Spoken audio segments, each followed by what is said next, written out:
อันนี้เลือกเติมโมเนาะอันดับแรกคือเติมโมตัวที่สองก็คือการยาสอบเ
ดินด้วยรำด้วย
บอก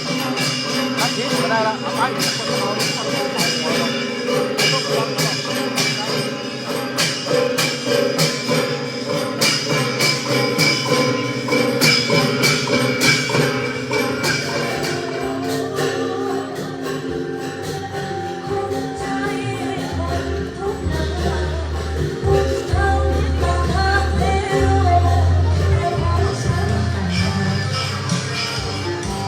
ขอบคุณทุกเด็กทุกคนให้หนูได้มีโอกาสได้ไปถวายเสียงในวันนี้ด้วยนะคะ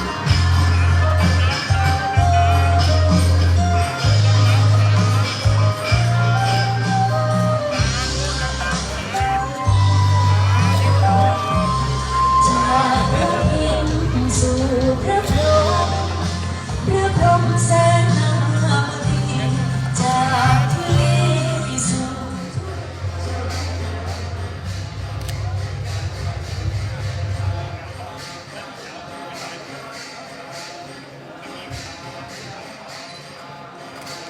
ครับขอกราบถวายนะครับต้อนรับด้วยความเคารพอย่างสูงนะครับพระเดชพระคุณพระพรหมเสนาบดีเจ้าคณะภาค7นะครับที่ปรึกษามหาเถรสมาคมนะครับพระประชานาถมุนีนะครับเจ้าคณะอำเภอกัลยาณิวัฒนา เข้ามาทีละสี่นะตามมาทีละสี่ โสภะกาลังโสกาภาตังโสโหติตังสุขัง เขาแถวไปโซนก็กระพาและแคนเตอร์เหรอเหรอ ตาปรา มีครับเก็บผ้าเลิกเลิกเด้อหลวงพ่อเนี่ยครับสติ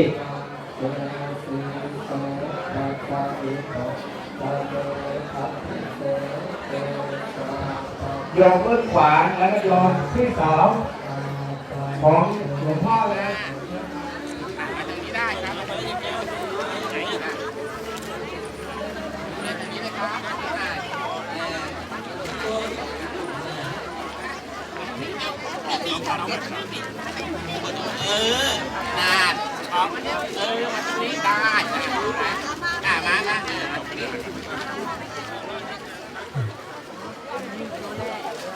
รัฐมนตรีคนแรกที่เข้ามาอำเภอกัลยาโดยเฉพาะศูนย์ปกัญญาศึกษาวัด มาค่ะเอาซ้ายมาขึ้นขวาซ้ายยกมือขึ้นสาธุรูปขึ้นสาธุพร้อมกันสาธุ